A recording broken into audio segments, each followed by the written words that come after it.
Angela, how you doing? I'm doing really well.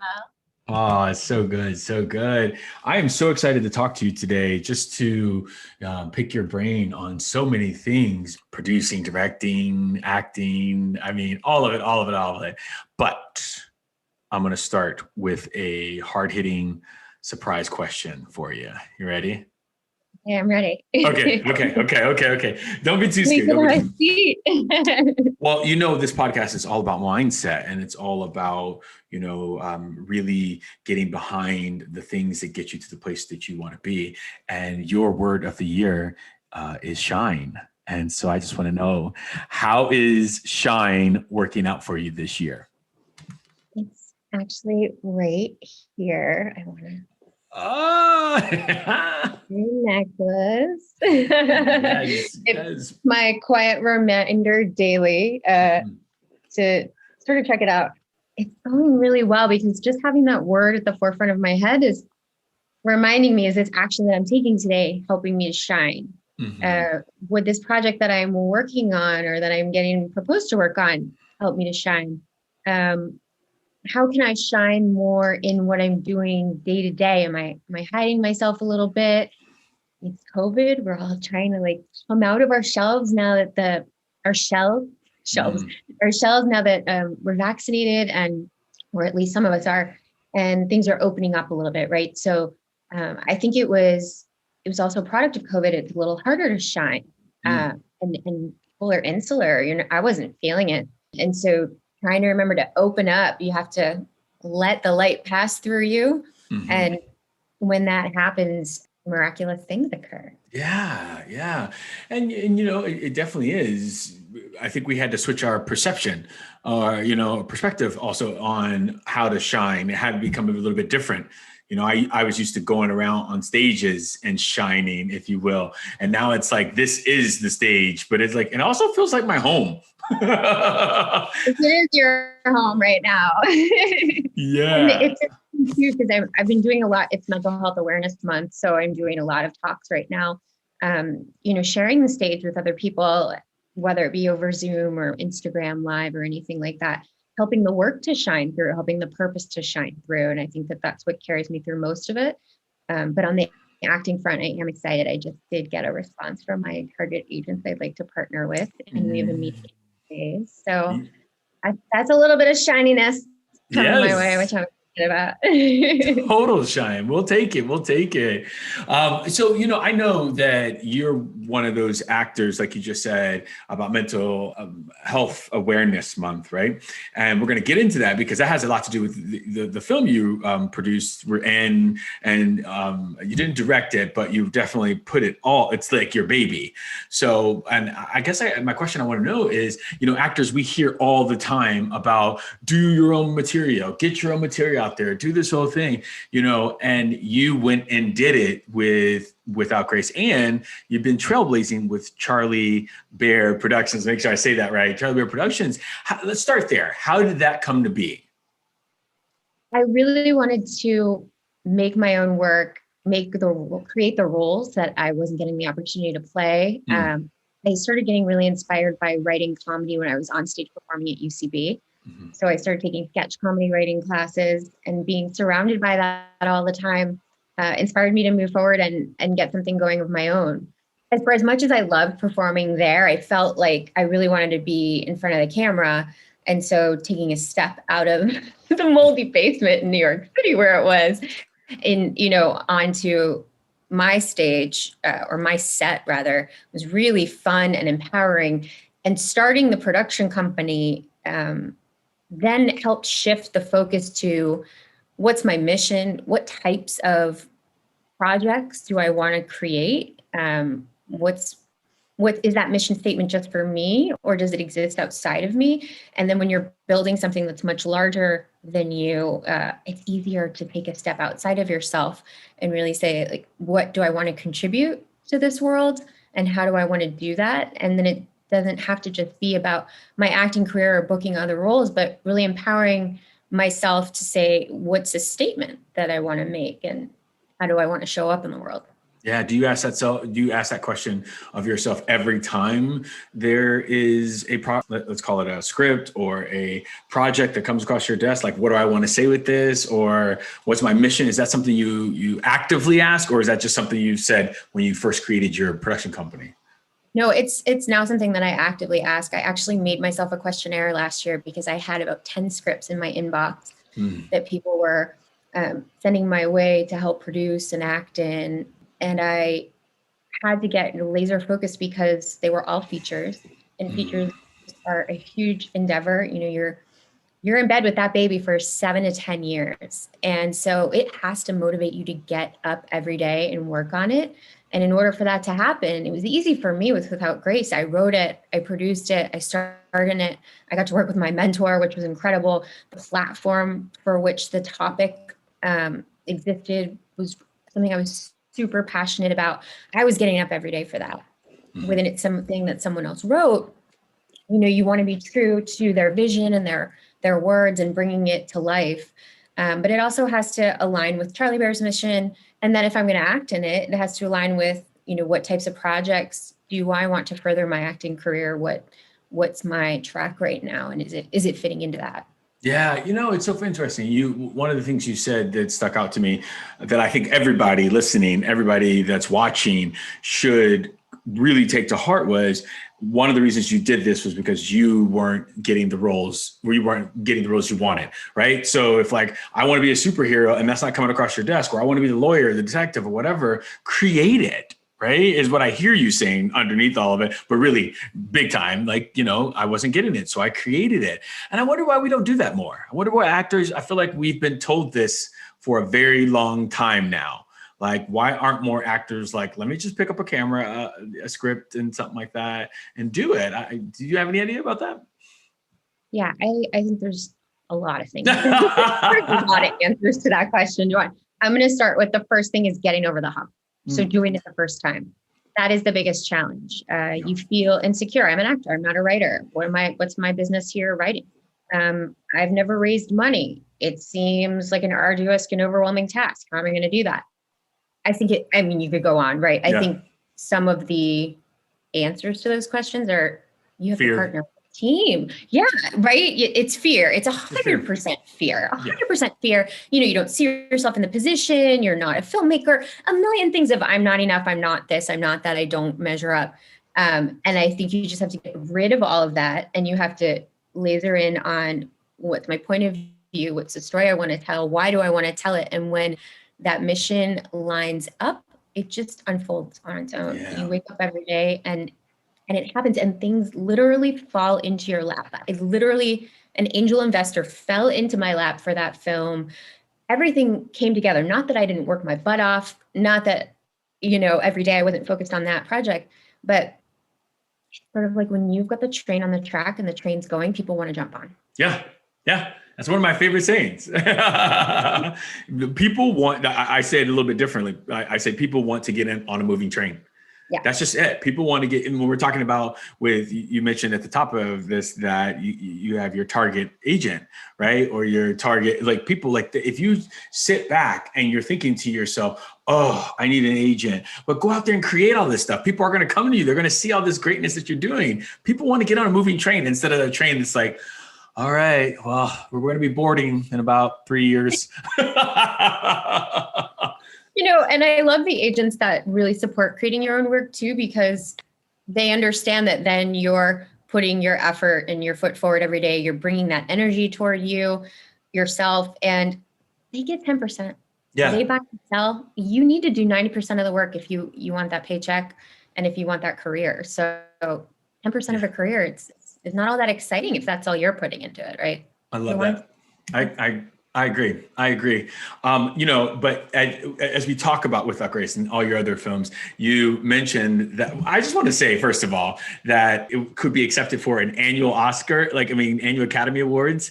Do you know what I mean? Charlie Bear is coming with that type of like cachet with you now. I mean, did you ever even dream that?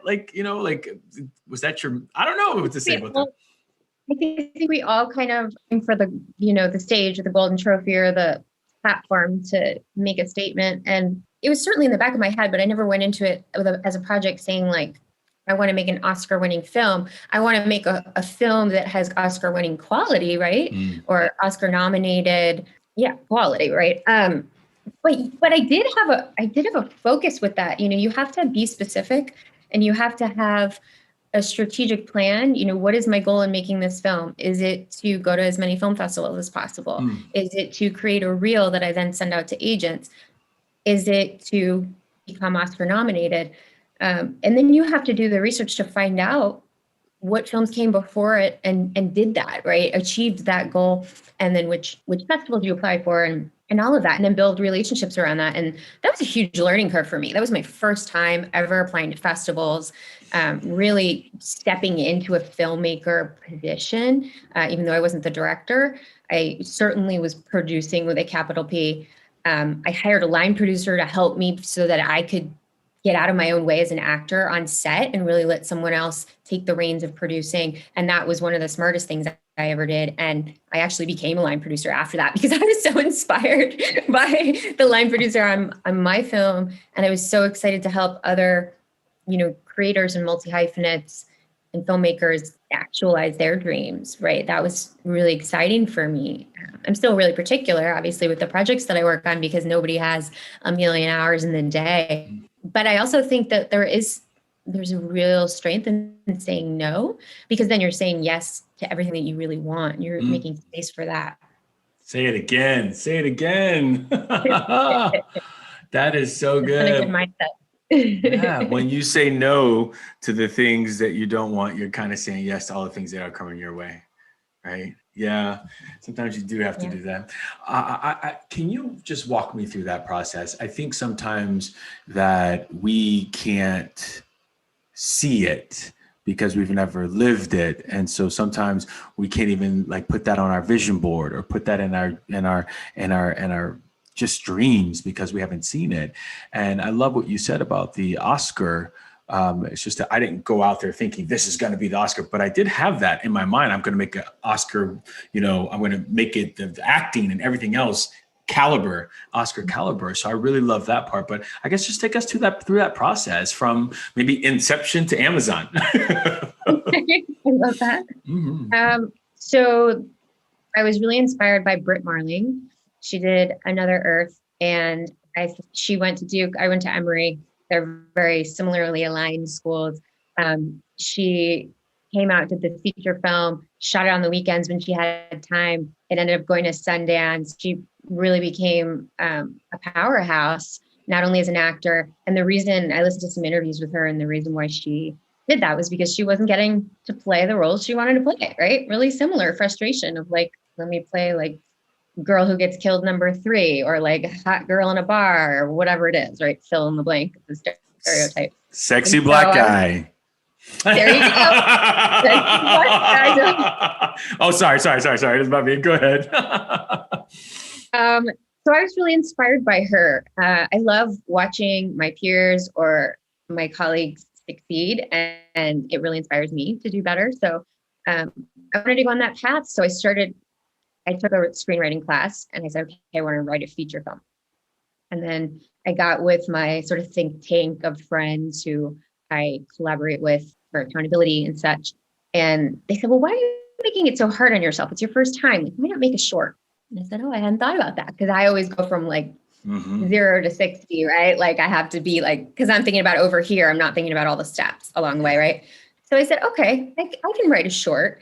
And in the class, I learned, can I write a really shitty short? Can I write a terrible film? Yes, I can write a terrible film. So that's what my mindset was in the beginning. Just write a terrible film, Angela. Challenge yourself to really just put that on paper. And then maybe each day, we're going to make it a little bit better. And we're going to rewrite. We're going to send it to some friends to get some feedback.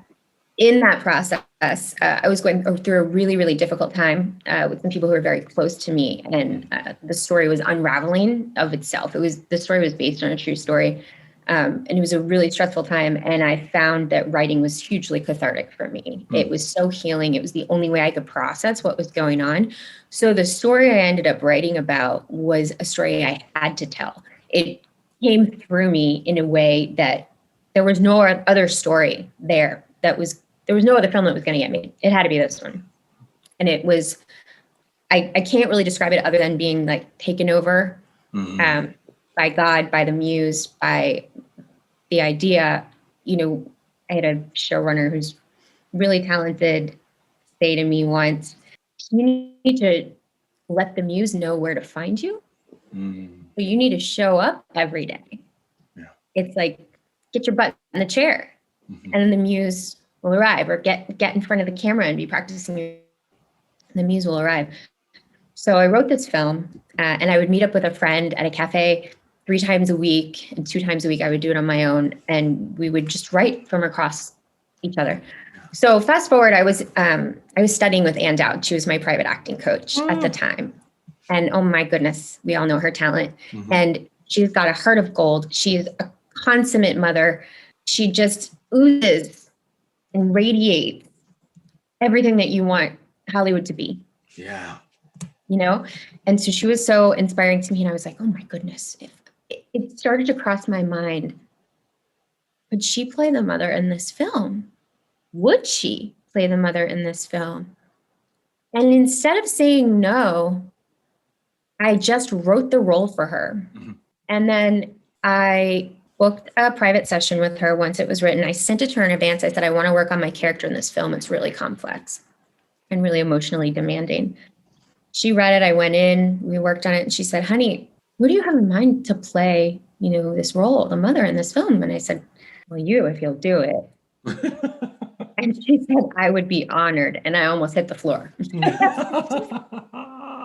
I just almost fell over because the expectation wasn't there, but the hope was there and the energy was there because I had been picturing her in this role the entire time. So that power of visualization is really strong. And that's been a mainstay in my career. And even that, right? Like I could do it every day, but I don't.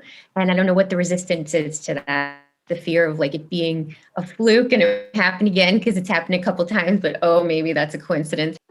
But I mean, I visualized every day for 3 months, booking a national commercial and getting a meeting with Robert De Niro. And in 3 months, both of those things happened.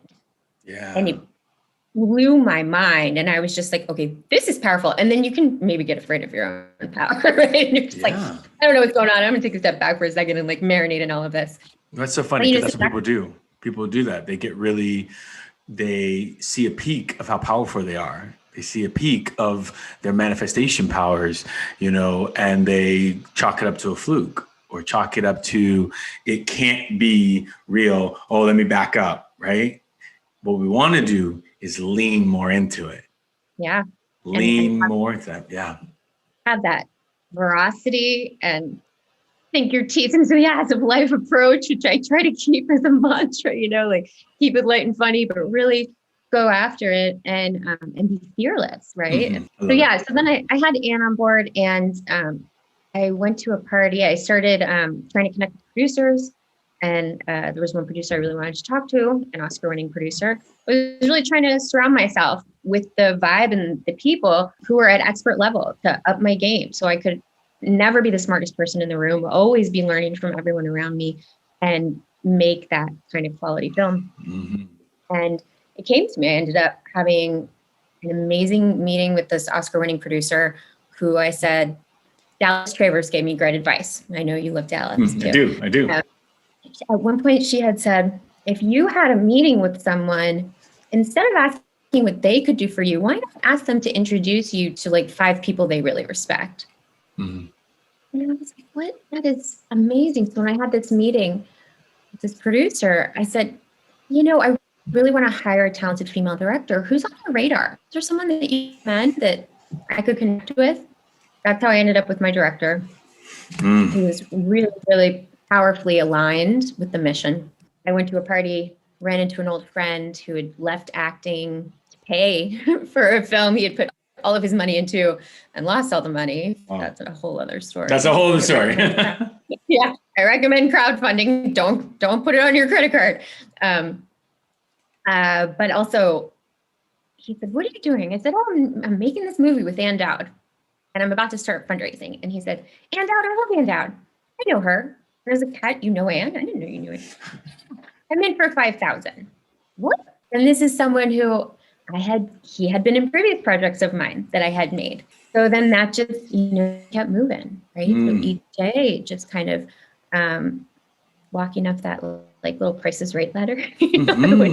I was getting the visual of Green Lights by Matthew McConaughey, right? Like following the green lights. It sounds like there was a lot of green lights in this story where I was like, oh, cool, keep going. Oh, cool, let's do this. It sounds really, really wonderful. Keep going. Yeah. And I mean, don't get me wrong, there were setbacks. I did actually start with a director that very professionally stepped aside and said, I don't think that I can give you what you want for this film. And I worked with her over a few months to write about, no exaggeration, 80 different versions of this film. I was rewriting this film constantly. And I really wanted to be open to saying, like, this woman, Anne had recommended her. She loved her. She thought she was talented. Okay, these are what people are recommending to me. I'm going to say yes and take these recommendations. Ultimately, she stepped aside and said, I don't think I can give you what you need with this. I ended up reverting back pretty closely to the first version of the film, which I found really interesting. But I also was really grateful for that process because it made me crystal clear on the story I wanted to tell. There was it was like that thing of, Barbara Cochran says, I over prepare for everything and people mistake that for confidence. And I really resonated with that because I wrote every iteration of that film and I knew, nope, this is exactly the story I need to tell now. Then I met up with the other director who was on board. She didn't want to be, leading the pack. She wanted to be a director for hire. She'd always only made her own work. This was her first time being a director for hire. And she was very clear that she wasn't interested in producing this. She had produced all of her other stuff. And I needed to show up and be really, really impressive. She had been nominated at Sundance for, her film, best film. So I did. And then we hired a team and we planned the shoot. We had to cancel the shoot because Anne got into a play. We were planning the shoot again. We had to cancel the dates again because Anne got nominated for a Critics' Choice Award. I mean, really terrible reasons, right? But nonetheless, you got to roll with it. Then we shot, and the second largest storm, blizzard in the tri-state area hit in the middle of production. We had to shut down an entire day. And take the day off. But in that day, I got to know my crew so much better. I got to connect with the producers in a whole new way. It was really, really special. And they're dear, dear friends of mine. And my line producer became my mentor after that. Everything happens for a reason. I really believe that. I think it's really, really important to just say that because when we are making our own projects, and we already have the resistance that we're an actor, I'm not a writer, I don't know how to do this and all that stuff like that. And then stuff shows up. Our first inclination might be to run, right? Or our first inclination might be to say, this isn't working. See, that's why I didn't want to do it. That's why I didn't want to do it because of X, Y, and Z. But what I heard in your story was your setback was actually a setup for more. Yes, 100%. And I love that. Yeah. I write that down and take it with me well, into my next project, into my tomorrow, into my next hour at work, Yeah, because the setback of we lost this director was the setup for this new one, right?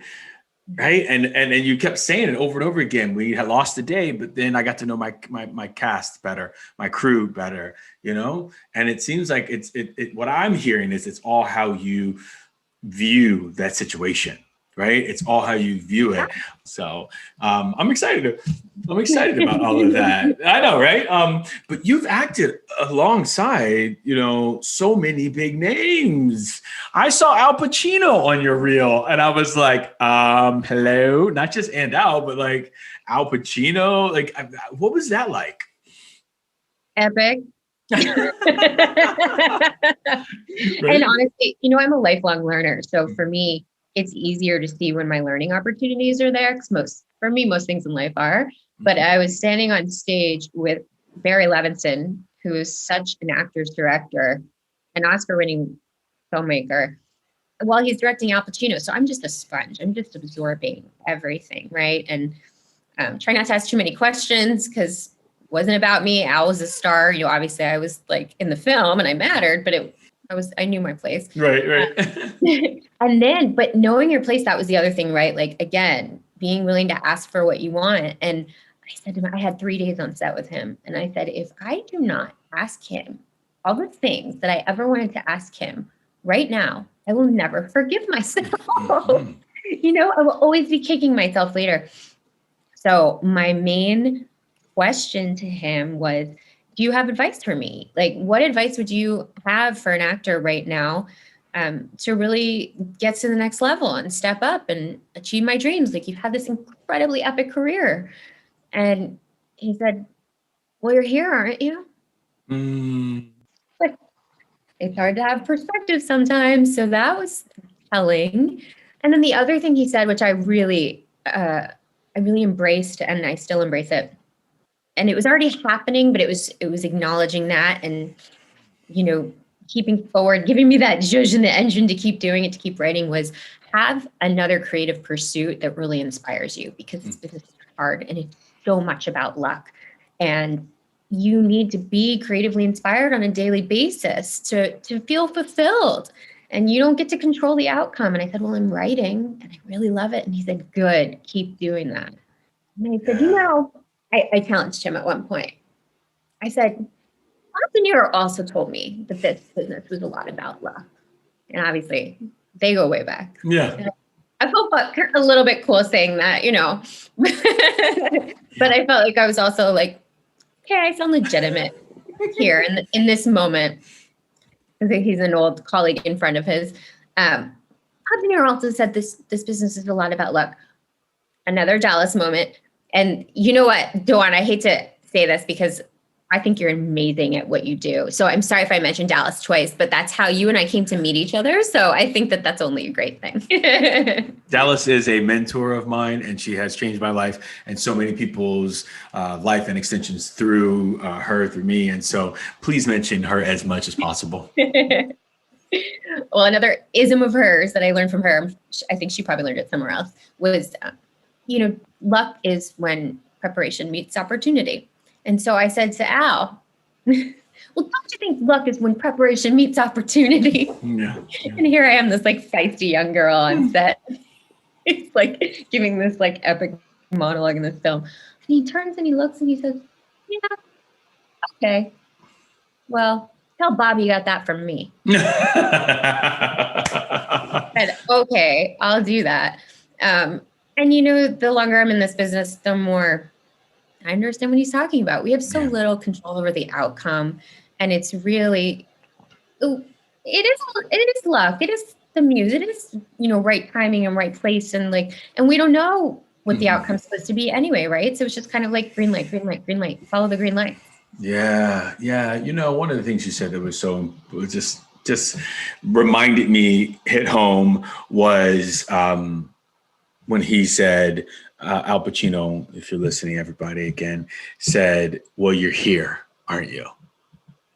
Because we don't take the time to really just relish, just sit in, just be in the fact that we are here also, right? Because we're always 2 steps ahead, moving the dangling carrot that we've been working so hard for, and just be like, I am here. And I talked about this in episode 1 of season 2 of this podcast, like being on my show for Bosch that long. And I was just like, oh, that's right. You're here for a reason. I don't have to keep proving myself. I'm here, show up and do a great job. And that sounds like what he said. And I hope everybody really takes that. When you get the chance to be there, really take a moment to be like, I am here. So I just say thank you for being open to, you know, mentioning that stuff. And thank you for coming on the podcast. Yeah, thank you. You're so wonderful. And I always love chatting with you. You have such a beautiful mindset and energy about you. So every time I chat with you, I feel like shine. You do shine. You do. You shine. I love it. And I will make sure that I link everything underneath this video. If you're watching it on YouTube, it's right below all of us. If you're listening to us, go back to wherever you got this podcast. I'll make sure I have everything there to find Miss Cohen. Thank you so much. Thank you so much. Oh, thank you. And I just want to say, I know a ton of other really talented producers. So if it's not me and it doesn't align with me, it doesn't mean I can't refer you to somebody else. I'm all about everybody working together to make things happen and supporting people's dreams. So don't worry, and I'm not going to send it to her because it's like I may not read it past page 5 if it's not my alignment, but if I know someone whose it is, I'll send it to them. So I'm happy to help. Look at you. Look at you. Making dreams come true over there. Like Disneyland all over again. If we ever, we'll go back soon. We'll go back soon. I'll have the ear done soon.